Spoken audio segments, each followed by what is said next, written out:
Living Adaptive. The goal is to adapt and thrive despite the adversity you face. You're going to have that little voice inside of you trying to push yourself. I set a vision for myself, and now I'm seeing it come to fruition. I'm grateful for losing my leg. There's just some things you must endure in life. You might crash. You can find a purpose in your suffering. I'm not going to stop. You do everything you possibly can. We want to change the world. I'm going to adapt to it and make it the way it works for me. Take what it is from life that you want and enjoy it. All right, what's up, everybody? This is Scott Davidson. This is Living Adaptive. Real quick, something a little bit different is I'm actually promoting something. You know, I don't really take much sponsorship, but we've got the Range of Motion Project Climb, and we are selling these hats right now. I'm covering production costs. All money goes towards the Range of Motion Project so we can outfit little children with prosthetic legs and dynamic AFOs, hopefully, and other products. So like, we're out there on the ground, and we didn't get to climb in Cotopaxi this year, but we still climb, and we're still fundraising. We'll be down there next year though, so look for that. See if I can get up a volcano. Probably not. I'm just kidding. I will for sure get up a volcano. No quit here.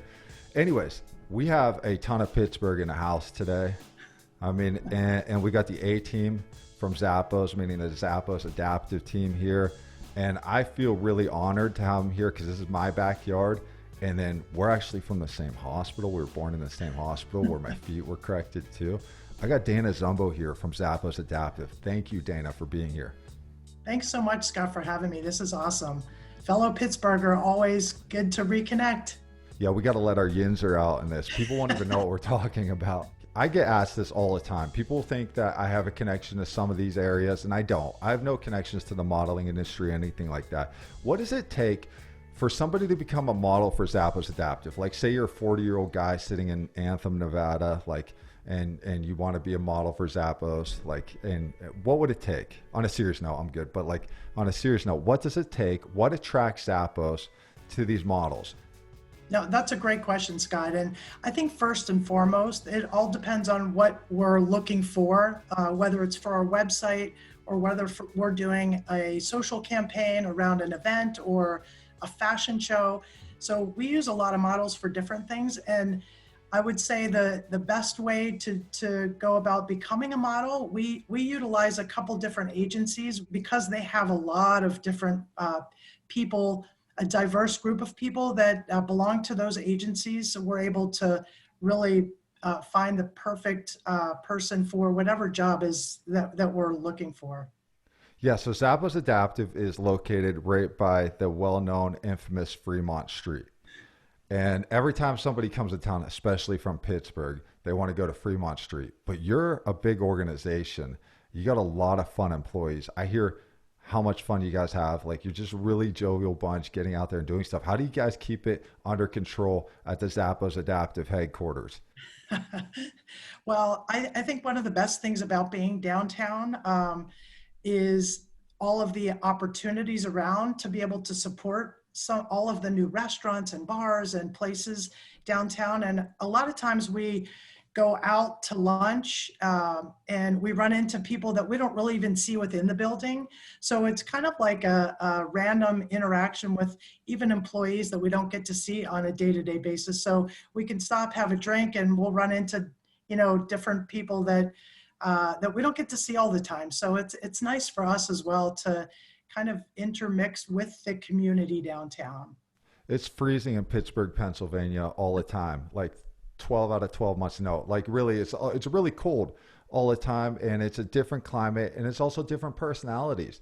But here's Dana Zumbo now sitting in Las Vegas, Nevada, running a whole adaptive division. How does Dana get here? How did you get here? That is a great question. And I'm going to give you a short, and then I'll give you a little background about it. Okay. But I always preface it that I was born and raised in Pittsburgh. I grew up in Miami, and I'm living my best life in Las Vegas. That is truly how I feel. And really, my entire background was in retail and still is in retail. And I moved to Miami early on in my career, worked for a department store, so I have a lot of, buying experience, worked for a specialty retailer, and that specialty retailer merged with somebody else, and that's how I got out to Las Vegas. Unfortunately, or fortunately, because I look at things from the positive side, is during that time that I was in the travel business, so in retail, it was right before September 11th happened, and we all know what happened to travel then. And so the company I came out to Las Vegas for ended up closing and shutting its doors. But I loved Las Vegas. I stayed here. I decided to go back to school, and I went back to school here for special education. I do a lot of volunteer work. It's been part of my DNA all my life. And so when I moved here, I did the same thing. I started working with kids with disabilities on the recreation side and started a swimming program and ended up working, being a coach in the Special Olympics with the kids, took them to like the regionals. And so this is all before I found Zappos. And so having the opportunity that I do today, working on the retail side and merchandising, but bringing in the side of like my passion, like working with people with disabilities of all sorts, kids and adults, kind of bringing those two things together has been really fulfilling over the last few years. And so I feel really fortunate to be at Zappos doing the work I'm doing. And I've been here for I just celebrated 11 years in August. It's one thing that's not noticed enough is that Zappos doesn't just stop. Zappos, and again, I'm not paid by Zappos. I'm not promoting or anything. What I'm saying is that a lot of people don't understand that Zappos is on the ground sponsoring Challenge Athletes Foundation events, other events, modeling events, lots of things that are going on. And there's a lot of empowerment that's going on there. How does Zappos end up in this adaptive world? That's a really good question. And I always go back to the story, because if you don't know the story, you could assume that, it is an opportunity and whatnot, but the story is it's so part of our DNA as a company. And so it was back in 2014. And, just to give you a little background about Zappos, for those of you who may not know, we've been around for 21 years now, online retailer. But we've always looked at ourselves as a customer service company, a service company that just happens to sell blank. And that even resides on our building downtown. And the reason we say that is, to differentiate ourselves, it's not about the product we're selling, because everybody else sells the same product online. It's really about how we treat our customers, how we treat our employees, the people that we work with, vendors, and people like yourself too, Scott. It's just the interaction and just treating customers and creating the best possible experience, whether it's shopping experience or relationships. And so if you are starting at Zappos as a new employee, you go through a 4-week training program. And during these 4 weeks, there's a part of the training program that you get on the phones. We have a call center of about, anywhere from 300 to 400 people that answer phones, email, and live chat. And as a new employee, you take phone calls. And it's quite terrifying if that's not the job that you're going into, because I feel like I could talk to just about anybody. But when you put 2 screens up and I'm answering calls for customers, it's a little scary. And so the story of Zappos Adaptive began in 2014, July. One of our senior directors in finance, Saul, was going through new hire training. And he took a call from a customer, Tanya, and she was returning a pair of shoes that she bought for her grandson. And so the story goes, she's talking about how these shoes didn't work for him because of the size. And he sensed that she was kind of frustrated. And as they started to get to know each other, that's something we do. We really engage with our customers and just, it's not about selling them product. It's about, what do you need? How can I help you? And she had shared with Saul that her grandson, Gabriel, has autism, and he does not have the dexterity to tie shoelaces. And he was getting older he was about 11 at the time, and his foot size was getting a little bit bigger, and she couldn't find shoes that had the alternative closures. Now, again, this was 6 years ago. Today is very different. But what happened was, he said, no problem, I'll return the shoes, but let me see if we can find something for Gabriel.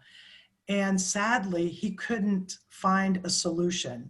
And so he walked away from that phone call, disappointed that we couldn't take care of the customer, but also asking a question like, how do we serve all customers? And that's how it started. Do you realize just saying, how do we serve all? Well, you realize this, but people listening and watching, by the way, listeners, we do have video content now, so go ahead and head over there if you want to get a visual on what's going on. But the financial toll on starting a whole adaptive division, like you're not making, I'm sure you're just getting hit left and right to set this whole thing up. How do you all convince this Zappos machine, let's get in on this, let's invest in this, this is so important?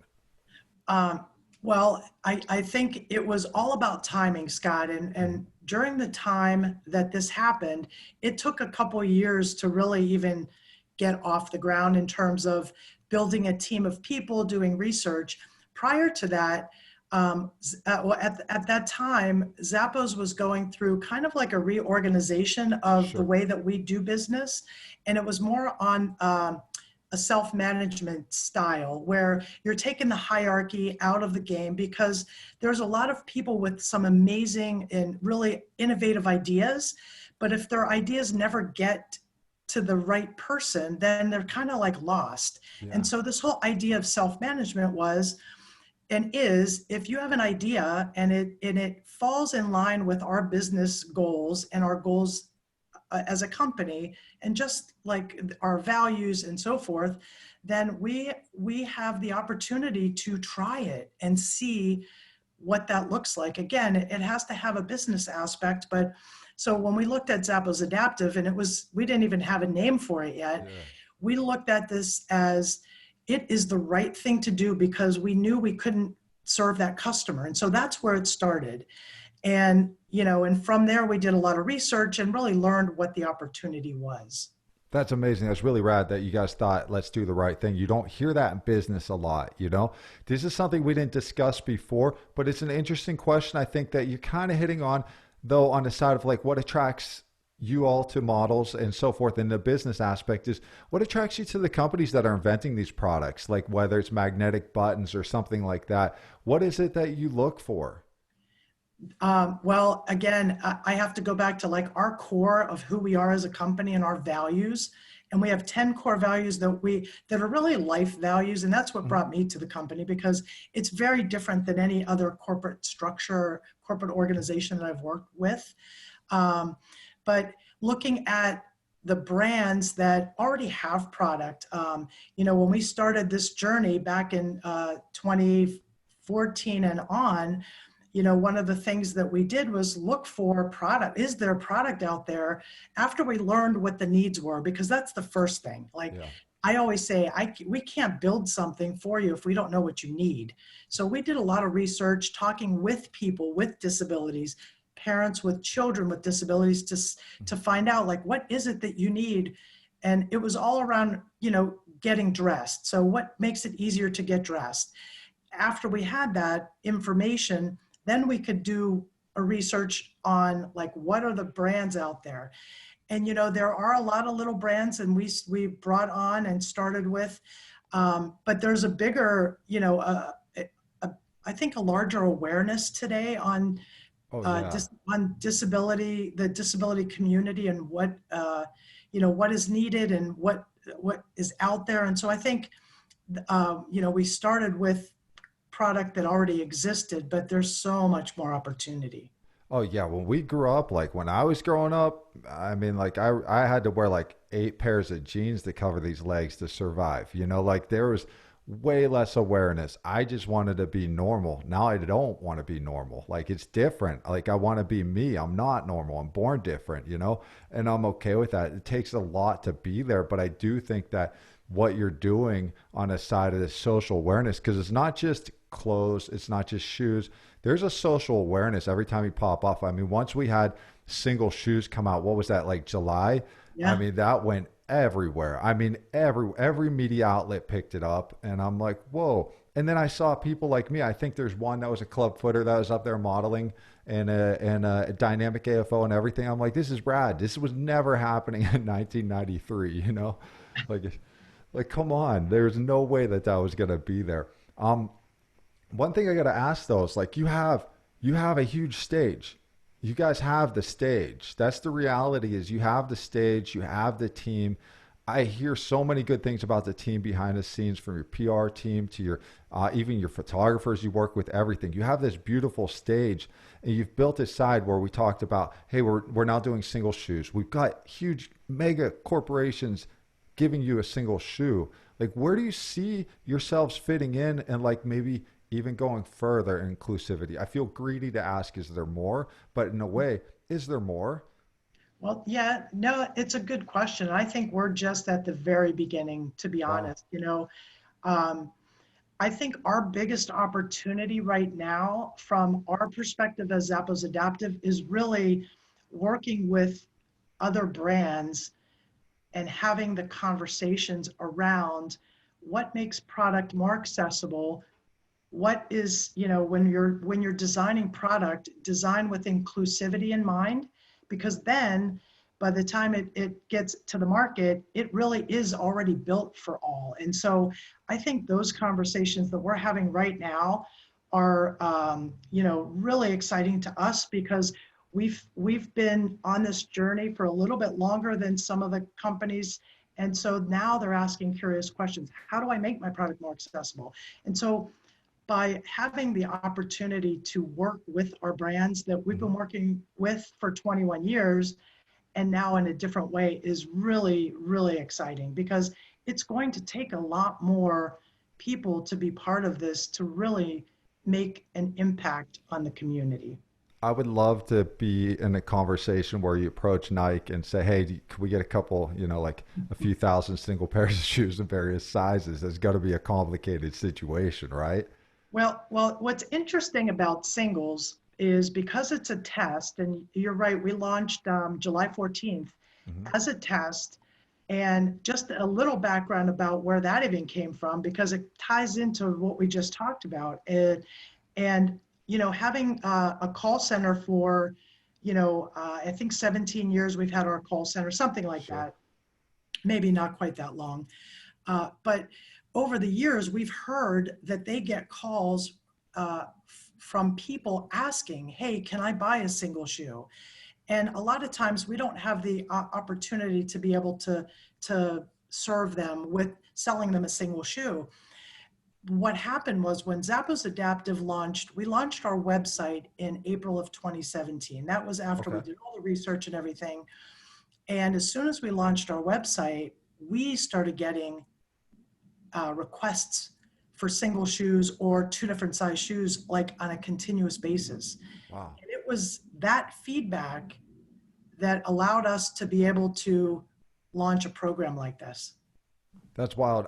Your research side, who are these individuals that are going out of their way to research this? Because I know you got all 50 states responding in one of your surveys about what you need.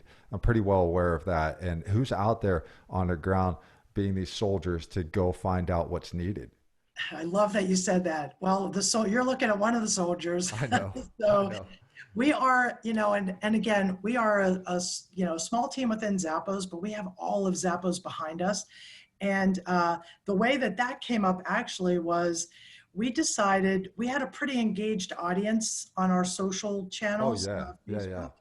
And again, it was back in 2019, March of 2019, we decided to create a survey and just ask, we've gotten so many requests, we figured we might as well just ask the community, hey, we heard you're asking for this. If you're interested in exploring selling single shoes and helping us, please take the survey. And we expected anybody that knows about surveys, especially if they're longer than 10 minutes, and we asked a lot of questions, we expected, a few hundred responses that we would be able to use that information. Within 3 weeks, we had 2,600 responses. Wow. Okay. I've never heard of that. You know what I mean? 2,600. And you had mentioned, across the states, we had representation from every single state in the United States, and we had international interest. And we don't currently ship internationally yet, but from that survey, we were able to create a program based on all the information that everybody shared to be able to launch this test. So it goes back to people sharing their information, giving us feedback. But if it wasn't for Tanya sharing her story about her grandson, we wouldn't be sitting here talking today.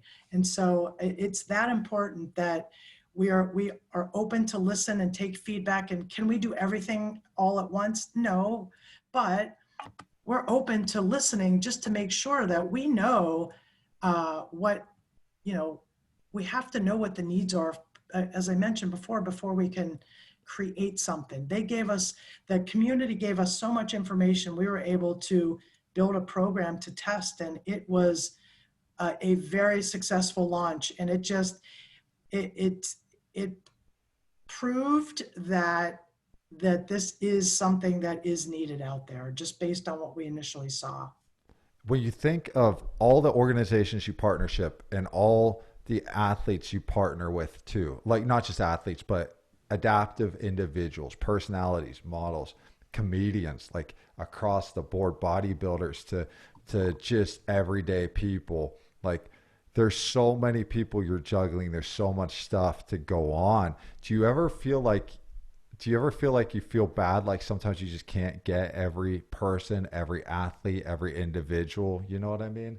Well, I think you have to be realistic. And, we early on, we looked at it, we have this saying that we use, and we got it from somebody that we're very close with, but it's help one, help many. Yeah. And if you truly believe that, then you don't beat yourself up for not being able to create solutions to everything that's out there.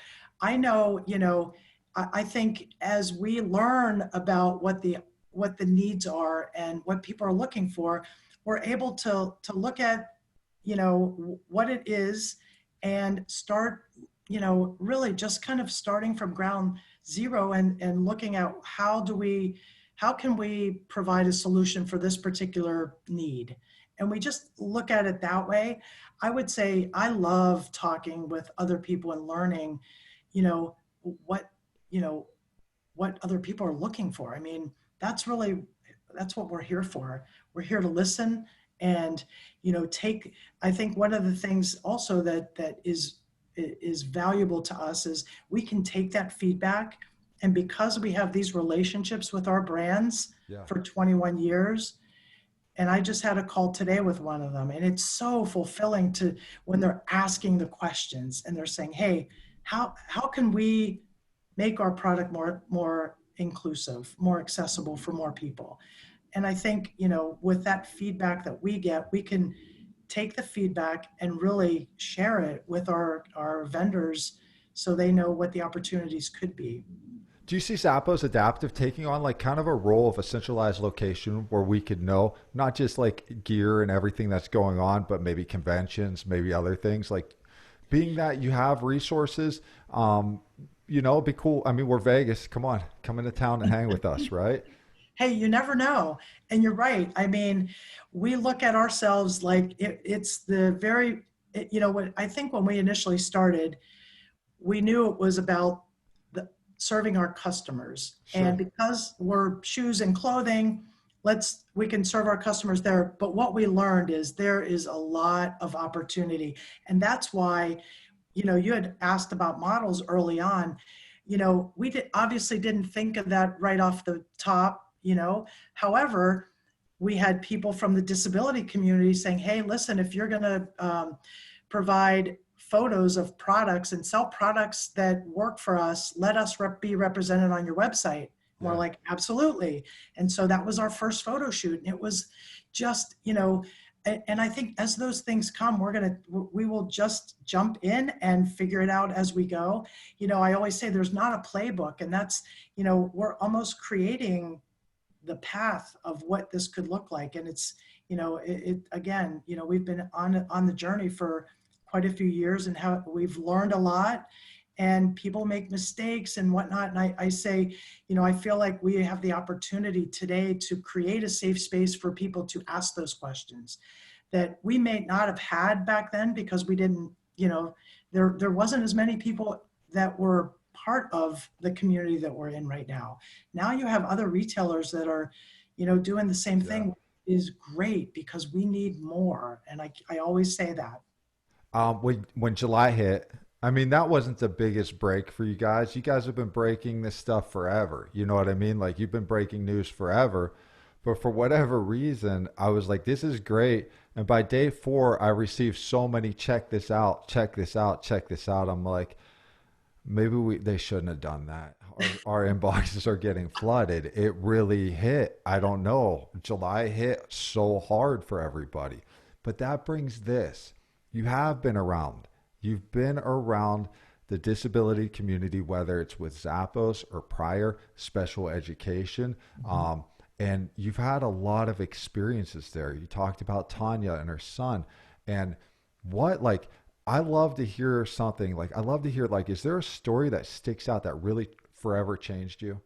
Oh boy, even just you asking that question, I can feel it, because there are so many.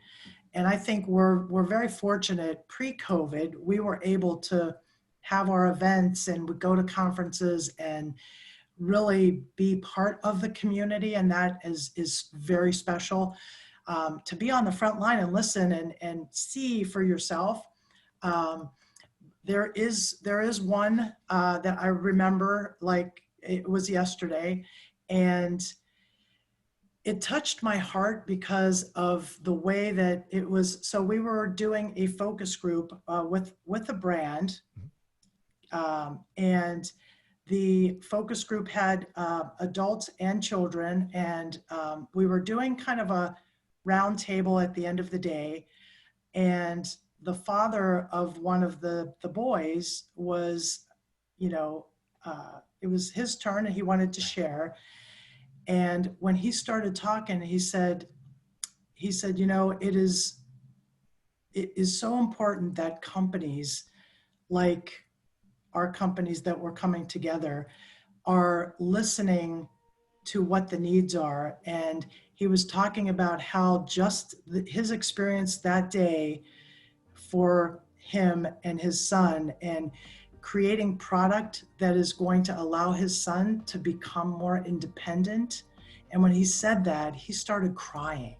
Oh, man. And when you see something like that, he started crying, and then everybody started crying, because it's really that emotional connection and that impact that we can be a part of in someone's life is so, there isn't anything better than being a part of something like that. And just when he expressed how grateful he was that his son was going to have something that's going to help with his independence, was just, it was really touching. You see that with mobility devices. You see that in a lot of the community, is where you see that AFO finally give a person a chance to get up and move without pain for a little bit, or a prosthetic leg. It's very meaningful. It's very tangible. I've watched parents struggle very greatly having a child with a disability because they worry, what's the future? My own parents worried about my future. My grandmother worried about my future. What will he turn out to be? There was a lot of mystery going on. Mm-hmm. And I've watched them build mega organizations out of it. These parents have built it in order to help their child, which is so loving in so many ways. And that's the same that you got here with Zappos Adaptive. It's a really remarkable way of coming back and saying, we're going to pay back. We're not paying back. You don't owe anybody. That's another thing, is Zappos doesn't owe anybody. They didn't have to be here. Nobody has to be there. Did this all start prior to, did Zappos Adaptive start with the original founder, perchance? I was just curious about that. We started the discussions back in 2014, so it was 6 years ago, and then we launched our website in 2017. So our website's coming on 3.5 years now. So yeah, we've been around for a while. Wow. I don't know when the original founder, but like what I love about Las Vegas, for you people not familiar with us is we've got a lot of eccentric dreamers, you know, whether it's you dreaming about building the largest adaptive division ever, which you probably already have, you know, and so like we have a lot of dreamers here, and Zappos is a really interesting story of dreaming, you know, chasing that dream. So man, I feel really honored, Dana, that you're here, Dana Zumbo. I feel honored that us Pittsburghers are here. You know, like I wish I had my Steeler cup. yeah, but it's home team all day here. I mean, I love Las Vegas, and no, I don't want to live in darkness in Pittsburgh anymore. But like, you still have my heart. You're a great place to be from. You know, some of the Pittsburghers watch this, so you guys still have our hearts. And so, yeah. But Dana, thank you for being here. Really, thank you so much, Scott. This is, I mean, it's just. It's a great opportunity for us to share, and the more we share, the more people become involved, the awareness, and I think that's what it's going to take. So I appreciate everything that you're doing on your platform, and I appreciate the opportunity that you gave us today. Yeah, Adaptive in Vegas, we're here. Remember, go to livingadaptive.com to find previous episodes, show notes, contacts for guests like this guest, links to social media accounts, and a bunch of other good stuff. So go there.